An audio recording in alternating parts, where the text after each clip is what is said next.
ಕನ್ನಡ ವಾಹಿನಿಗೆ ಸ್ವಾಗತ. ಬೆಳಗಾವಿ ಲೋಕಸಭಾ ಕ್ಷೇತ್ರದಲ್ಲಿ ಕಾಂಗ್ರೆಸ್ ಪಕ್ಷದ ಸೋಲನ್ನ ವಿನಯಪೂರ್ವಕವಾಗಿ ಸ್ವೀಕರಿಸುತ್ತೀವಿ ಅಂತ ಮಹಿಳಾ ಮತ್ತು ಮಕ್ಕಳ ಅಭಿವೃದ್ಧಿ ಇಲಾಖೆ ಸಚಿವರು ಆದ ಲಕ್ಷ್ಮೀ ಹೆಬ್ಬಾಳ್ಕರ್ ಹೇಳಿದ್ದಾರೆ. ಉಪಮುಖ್ಯಮಂತ್ರಿ ಡಿಕೆ ಶಿವಕುಮಾರ್ ಅವರನ್ನ ಭೇಟಿಯಾದ ಬಳಿಕ ಮಾತನಾಡಿ, ಬೆಳಗಾವಿಯ ಚುನಾವಣಾ ಫಲಿತಾಂಶ ಗಮನಿಸಿದರೆ ಬಿಜೆಪಿ ಹಾಗೂ ಎಂಇಎಸ್ ಒಂದಾದಂತೆ ಮೇಲ್ನೋಟಕ್ಕೆ ಕಾಣ್ತಾ ಇದೆ. ಕಳೆದ 25 ವರ್ಷಗಳಿಂದಲೂ ಬೆಳಗಾವಿಯಲ್ಲಿ ಕಾಂಗ್ರೆಸ್, ಬಿಜೆಪಿ ಹಾಗೂ ಎಂಇಎಸ್ ನಡುವೆ ತ್ರಿಕೋನ ಸ್ಪರ್ಧೆ ಇತ್ತು. ಆದರೆ ಈ ಬಾರಿ ಆ ರೀತಿ ಆಗಿಲ್ಲ. ಸೋಲಿಗೆ ಅನೇಕ ಕಾರಣಗಳು ಇದೆ ಎಂದರು. ವಿಧಾನಸಭೆ ವಾತಾವರಣ ಬೇರೆ, ಲೋಕಸಭಾ ಚುನಾವಣೆ ವಾತಾವರಣವೇ ಬೇರೆ. ಚುನಾವಣೆ ಲೆಕ್ಕಾಚಾರದ ಬಗ್ಗೆ ಹೇಳೋದಾದ್ರೆ ಒಂದೊಂದು ಕ್ಷೇತ್ರಕ್ಕೆ ಒಂದೊಂದು ದೃಷ್ಟಿಕೋನ ಇರುತ್ತೆ. ಆದರೆ ಬೆಳಗಾವಿಯಲ್ಲಿ ಕಾಂಗ್ರೆಸ್ ಗೆಲುವಿಗೆ ಮೊದಲಿನಿಂದಲೂ ಕೂಡ ಉತ್ತಮ ವಾತಾವರಣ ಇತ್ತು, ಜನಬೆಂಬಲ ಕೂಡ ವ್ಯಕ್ತವಾಗಿತ್ತು. ಈ ನಡುವೆಯೂ ಫಲಿತಾಂಶ ನಮಗೆ ಕೈಕೊಟ್ಟಿತು ಅಂತ ಹೇಳಿದರು. ಕಾಂಗ್ರೆಸ್ ಸೋಲಿನ ಬಗ್ಗೆ ಹೈಕಮಾಂಡ್ ಪರಾಮರ್ಶೆ ಸಮಿತಿ ರಚಿಸಿರುವ ವರದಿ ಬಗ್ಗೆ ನನಗೆ ಗೊತ್ತಿಲ್ಲ ಎಂದು ಇದೇ ವೇಳೆ ಸಚಿವರು ಸ್ಪಷ್ಟಪಡಿಸಿದ್ದಾರೆ. ಕಾಂಗ್ರೆಸ್ ಪಕ್ಷ ಕರ್ನಾಟಕದಲ್ಲಿ ಹೆಚ್ಚು ಸ್ಥಾನ ಗೆಲ್ಲದಿರಬಹುದು, ಆದರೆ ಯಾವುದೇ ಕಾರಣಕ್ಕೂ ಗ್ಯಾರಂಟಿ ಯೋಜನೆಗಳನ್ನು ನಿಲ್ಲಿಸುವ ಪ್ರಶ್ನೆ ಇಲ್ಲ. ಜನರ ಸಬಲೀಕರಣಕ್ಕಾಗಿ ಗ್ಯಾರಂಟಿ ಯೋಜನೆ ಜಾರಿಗೆ ತರಲಾಗಿದೆ. ಸ್ವಾರ್ಥ ಬಿಟ್ಟು ನಮ್ಮ ಸರ್ಕಾರ ಗ್ಯಾರಂಟಿ ಯೋಜನೆ ನೀಡುತ್ತಾ ಇದೆ ಅಂತ ಸಚಿವೆ ಹೇಳಿದರು. ಸ್ವಾರಿ ಕೇಳಿದ್ದು ಸಿಎಂ ದೊಡ್ಡ ಗುಣ. ಭಾನುವಾರ ಬೆಳಗಾವಿ ನಾಯಕರ ಭೇಟಿ ವೇಳೆ ಸಿಎಂ ಸಿದ್ದರಾಮಯ್ಯ ಸ್ವಾರಿ ಕೇಳಿದ್ದಕ್ಕೆ ಪ್ರತಿಕ್ರಿಯೆ ನೀಡಿ, ಸ್ವಾರಿ ಕೇಳಿದ್ದು ಮುಖ್ಯಮಂತ್ರಿಯವರ ದೊಡ್ಡ ಗುಣ ಎಂದರು. ಸತೀಶ್ ಜಾರಕಿಹೊಳಿ ಲಕ್ಷ್ಮಣ್ ಸವದಿ ಸಮಸ್ಯೆ ಬಗೆಹರಿಸಿಕೊಳ್ಳಲಿ. ಸಚಿವ ಸತೀಶ್ ಜಾರಕಿಹೊಳಿ ಹಾಗೂ ಅಥಣಿ ಶಾಸಕ ಲಕ್ಷ್ಮಣ್ ಸವದಿ ನಡುವಿನ ವಾಕ್ಸಮರಕ್ಕೆ ಪ್ರತಿಕ್ರಿಯೆ ನೀಡಿ, ತಾವು ಯಾರೊಬ್ಬರ ಪರವಾಗಿ ಇಲ್ಲ, ಇಬ್ಬರ ಪರವಾಗಿಯೂ ಇದ್ದೇನೆ. ಇಬ್ಬರು ದೊಡ್ಡ ನಾಯಕರು ಒಟ್ಟಿಗೆ ಕುಳಿತು ಮಾತನಾಡಿ ಸಮಸ್ಯೆ ಬಗೆಹರಿಸಿಕೊಳ್ಳೋದು ಸೂಕ್ತ ಅಂತ ಇದೇ ವೇಳೆ ಹೇಳಿದ್ದಾರೆ. ವರದಿಯನ್ನು ಕೊಡಬೇಕು ಅನ್ನೋಂಥದ್ದನ್ನ ರಾಹುಲ್ ಗಾಂಧಿ ಅವರು ಕೇಳಿದ್ರು. ಪರಾಮರ್ಶಾ ಸಮಿತಿಯನ್ನು ಕೂಡ ಮಾಡಲಿಕ್ಕೆ ಎಐಸಿಸಿ ನಿರ್ಧಾರ ಮಾಡಿದ್ರು. ನನಗೆ ಅದ್ರ ಬಗ್ಗೆ ಏನೂ ಗೊತ್ತಿಲ್ಲ. ಆ ರೀತಿ ಏನಾದರೂ ಪ್ರಮುಖವಾಗಿ ತಮ್ಮ ಕ್ಷೇತ್ರದಲ್ಲೇ ಬಹಳ ಚರ್ಚೆ ಆಗ್ತದೆ.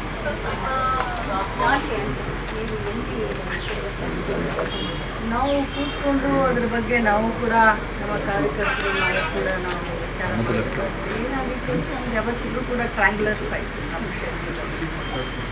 ನನ್ನ MLA ಎಲೆಕ್ಷನ್ನಲ್ಲಿ ಎಂಇಎಸ್ಸು 45,000 ಓಟ್. ಸೊ ಎಂಇಎಸ್ಸು ಬಿಜೆಪಿ ಒಂದಾಯಿತು ಅಂತ ಮೇಲ್ನೋಟಕ್ಕೆ ಕಂಡು ಬರ್ತಾ ಇದೆ. Last time Belagavi by election ಏನಾಗಿತ್ತು ಚುನಾವಣೆಯಲ್ಲಿ, ಆವಾಗ ಸತೀಶ್ ಜಾರಕಿಹೊಳಿ ನಮ್ಮ ಜಿಲ್ಲಾ ಉಸ್ತುವಾರಿ ಸಚಿವರು 4 ಲಕ್ಷ ಓಟ್ ತಗೊಂಡಿದ್ರು. ಎಂಇಎಸ್ ಅಭ್ಯರ್ಥಿ ಅವಾಗ 1,30,30,000 ಓಟ್ ತಗೊಂಡಿದ್ರು. ನಾವು ನಮ್ಮ ಲೀಡು 4,000ಗೆ ಬಂದಿದ್ವಿ. ಈ ಸಾರಿ ನಾವು 5,93,000 ಓಟ್ ತಗೊಂಡ್ರು ಕೂಡ ನಮ್ಮ ಲೀಡು ಅಷ್ಟೊಂದು ದೊಡ್ಡದಾಯಿತು. ಮತ್ತು ಸಂಪೂರ್ಣ ಬೆಳಗಾವಿ ಪಾರ್ಲಿಮೆಂಟ್ನಲ್ಲಿ ಎಂಇಎಸ್ ಕ್ಯಾಂಡಿಡೇಟ್ 9,000 ಓಟ್, ಬೈ ಎಲೆಕ್ಷನ್ನಲ್ಲಿ 1,30,000 ಓಟ್ ತಗೊಂಡಂಥ ಎಂಇಎಸ್ ಅದು ಬರೀ 9,000ಕ್ಕೆ ಸೀಮಿತ ಆಯಿತು. ಅನೇಕ ಕಾರಣಗಳಿದ್ದಾವೆ. ಇದನ್ನೆಲ್ಲ ನೋಡೋಣ ಮುಂದಿನದಲ್ಲಿ ಏನಾಯಿತು, ಎಲ್ಲಿ ತಪ್ಪಾಯಿತು. ನಿಮ್ಮನ್ನ ಸಾರಿ ಅಂತ ಕೂಡ ಕೇಳ್ತಾ ಇದ್ದಾರೆ. ಅದು ಅವರ ದೊಡ್ಡ ಗುಣ. ಅವರು ಸಮಾಧಾನ ಮಾಡಿ.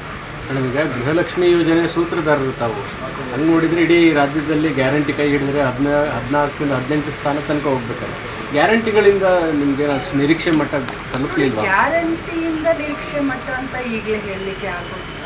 ಯಾಕಂದರೆ ಎಲ್ಲಿ ನಾವು ನಮ್ಮ ಒಂದೊಂದು ಕ್ಷೇತ್ರಕ್ಕೆ ಒಂದೊಂದು ವಾತಾವರಣ ಇರುತ್ತೆ, ಕಾಸ್ಟ್ ಕಾಂಬಿನೇಷನ್ ಇರ್ಬೋದು, ಅಥವಾ ಮತದಾರರ ಅಭಿಪ್ರಾಯಗಳು ಇರಬಹುದು, ಬೇರೆ ಬೇರೆ ಸಮೀಕರಣಗಳು, ಬೇರೆ ಬೇರೆ ಲೆಕ್ಕಾಚಾರಗಳು ಇರ್ತವೆ. ಸೊ ಇದನ್ನೆಲ್ಲ ಸಮೀಕ್ಷೆ ಮಾಡಿ ನಾವು ಮಾತನಾಡಬೇಕಾಗುತ್ತೆ. ಗ್ಯಾರಂಟಿಯಿಂದ ನಮಗೆ ಲಾಭ ಆಯಿತು ಅಥವಾ ನಷ್ಟ ಆಯಿತು ಅನ್ನೋದಕ್ಕಿಂತ ರಾಜ್ಯದ ಮಹಾಜನತೆಗೆ ನಾವು ಸ್ವಾರ್ಥವನ್ನು ಬಿಟ್ಟು ಏನು ನಾವು ಅವ್ರಿಗೆ ನಮ್ಮ ವಿಧಾನಸಭಾ ಚುನಾವಣೆ ಪೂರ್ವದಲ್ಲಿ ಅವ್ರಿಗೆ ನಾವು ಗ್ಯಾರಂಟಿಗಳನ್ನು ಕೊಟ್ಟಿದ್ವಿ, ಅದನ್ನು ನಾವು ಅನುಷ್ಠಾನ ಮಾಡ್ತಿದ್ವಿ. ಬಟ್ ಅದರಿಂದ ಲೋಕಸಭೆಗೆ ಎಷ್ಟು ಲಾಭ ಆಯಿತು ಅಥವಾ ನಷ್ಟ ಆಯಿತು ಅನ್ನೋದನ್ನು ಈಗ ಕೂತ್ಕೊಂಡು ನಾವು ಅದನ್ನು ಲೆಕ್ಕಾಚಾರ. ಫಲಿತಾಂಶ ಬಂದ ನಂತರದಲ್ಲಿ ಕೆಲವರು ನಿಮ್ಮದೇ ಪಕ್ಷದ ನಾಯಕರು ಗ್ಯಾರಂಟಿಗಳನ್ನ ಇನ್ನೊಂದ್ಸಲ ಪುನರ್ ಪರಿಶೀಲನೆ ಮಾಡಬೇಕು, ನಿಲ್ಲಿಸಬೇಕು ಅನ್ನೋಂಥ ಒತ್ತಾಯಗಳನ್ನ ಹೇಳಿಕೆಗಳನ್ನ ಕೊಡ್ತಾ ಇದ್ದಾರೆ. ಆ ರೀತಿಯ ಚಿಂತನೆ ಏನಾದ್ರು ಖಂಡಿತವಾಗೂ ಇಲ್ಲ. ಯಾಕಂತಂದರೆ ಗ್ಯಾರಂಟಿಗಳನ್ನು ನಾವು ಜನರ ಜೀವನದಲ್ಲಿ ಅನುಕೂಲ ಆಗಲಿಕ್ಕೆ, ಕೋವಿಡ್ ನಂತರ ಏನು ಇದು ಪ್ರೈಸ್ ಹಾಯ್ ಆಯಿತು ಅಂತ ಹೇಳಿ ನಾವೇನು ಎಲ್ಲ ಕಡೆ ಹೇಳಿದ್ವಿ.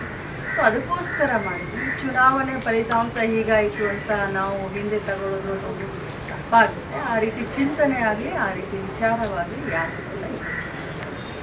ಮೇಡಮ್, ಪ್ರಮುಖವಾಗಿ ತಮ್ಮ ಕ್ಷೇತ್ರದಲ್ಲಿ ಸ್ಥಳೀಯ ಮಟ್ಟದ ನಾಯಕರು ಸಹಕಾರ ಕೊಡಲಿಲ್ಲ. ನೋಡಿ, ಈಗ ಸೋತಾದ ಮೇಲೆ ಈ ರೀತಿ ಹೇಳೋದು ತಪ್ಪಾಗುತ್ತೆ. ನನ್ನ ಕ್ಷೇತ್ರ ಆಗಲಿ ಅಥವಾ ಬೆಳಗಾವಿ ಪಾರ್ಲಿಮೆಂಟ್ ಬಹಳ ಉತ್ತಮ ರೀತಿಯಾದಂಥ, ತಾವೇ ಎಲ್ಲ ಟಿ ವಿನಲ್ಲಿ ತೋರಿಸಿದ್ದೀರ, ಬಹಳ ಉತ್ತಮವಾದಂಥ ವಾತಾವರಣ ದೇವರಿಂದ ನಾವು ಮಾಡಿದಷ್ಟು ಪ್ರಚಾರ, ನಮಗೆ ಸಿಕ್ಕಷ್ಟು ಸಪೋರ್ಟು ಎದುರಾಳಿಗೆ ಇಲ್ಲ. ಈಗ ನನ್ನ ಸ್ಥಳೀಯ ನನ್ನ ಇದರಲ್ಲಿ ನನಗೆ 50,000 ಹಿನ್ನಡೆ ಅಂತ ಬೆಳಗಾವಿ ಪಾರ್ಲಿಮೆಂಟ್ನ ಇತಿಹಾಸದಲ್ಲಿ ಕಳೆದ 25 ವರ್ಷದ ಇತಿಹಾಸದಲ್ಲಿ ನಾನು 2018 52,000 ಲೀಡಿಂದ ಗೆದ್ದೆ. ಒಂದೇ ವರ್ಷಕ್ಕೆ ಸುರೇಶ್ ಅಂಗಡಿಯವರು ಅವತ್ತಿದ್ರು. ಅವರು ನನ್ನ ಕ್ಷೇತ್ರದಲ್ಲಿ 79,000 ಲೀಡಾದರು. ಅದೇ ಮತ್ತೆ 2023ಗೆ ನಾನು MLA ನಿಂತ್ಕೊಂಡೆ, ನಾನು 59,000 ಲೀಡಿಂದ ಗೆದ್ದೆ. ಯಾವತ್ತೂ ಕೂಡ 79,000 ನಾವು ತಗೊಂಡಿಲ್ಲ ಪಾರ್ಲಿಮೆಂಟ್ಗೆ. ಅಲ್ಲಿ ಅಸೆಂಬ್ಲಿಗೆ ಬೇರೆ ಮತದಾರರ ಒಂದು ಮನಸ್ಥಿತಿ ಇರುತ್ತೆ, ಪಾರ್ಲಿಮೆಂಟಿಗೆ ಒಂದು ಮನಸ್ಥಿತಿ ಇರುತ್ತೆ. ಆದರೂ ಕೂಡ ಈ ಬಾರಿ ಮೃಣಾಲ್ ಹೆಬ್ಬಾಳ್ಕರ್ಗೆ ಅದರ 80,000 ಮತದಾನ ಸೋತಿದ್ವಿ. ಸೋಲನ್ನು ನಾವೆಲ್ಲರೂ ಭಾಳಷ್ಟು ವಿನಯಪೂರ್ವದಿಂದ ಒಪ್ಕೊಂಡಿದ್ದೀವಿ. ಸ್ಥಳೀಯರಾಗಲಿ ಅಥವಾ ನಮ್ಮವ್ರು ಯಾರೇ ಆಗಲಿ ಪ್ರತಿಯೊಬ್ಬರೂ ಕೂಡ ಸ್ವಂತ ತಾವೇ ಅಭ್ಯರ್ಥಿ ಅನ್ನೋ ರೀತಿ ಕೆಲಸ ಮಾಡಿದ್ರು. ಆದರೆ ಜನ ತೀರ್ಮಾನ ತಗೊಂಡಿದ್ದಾರೆ, ಅದಕ್ಕೆ ಗೌರವಿಸ್ತೀವಿ. ಸಚಿವರೆಲ್ಲರೂ ಕೇಳೋರಿಗೆ ಇನ್ನು ಸಚಿವರೊಂದಿಗೆ ವಿಧಾನ ಪರಿಷತ್ ಸದಸ್ಯರಾದ ಚಿನ್ನರಾಜ ಹಟ್ಟಿಹೊಳಿ ಮತ್ತಿತರರು ಉಪಸ್ಥಿತರಿದ್ದರು. ತಾಜಾ ಸುದ್ದಿಗಾಗಿ MTV ನ್ಯೂಸ್ 24/7ಗೆ ಸಬ್ಸ್ಕ್ರೈಬ್ ಮಾಡಿ ಮತ್ತು ಬೆಲ್ ಐಕಾನ್ ಅನ್ನು ಒತ್ತಿ. ತಪ್ಪದೇ ಲಿಂಕ್ ಶೇರ್ ಮಾಡಿ.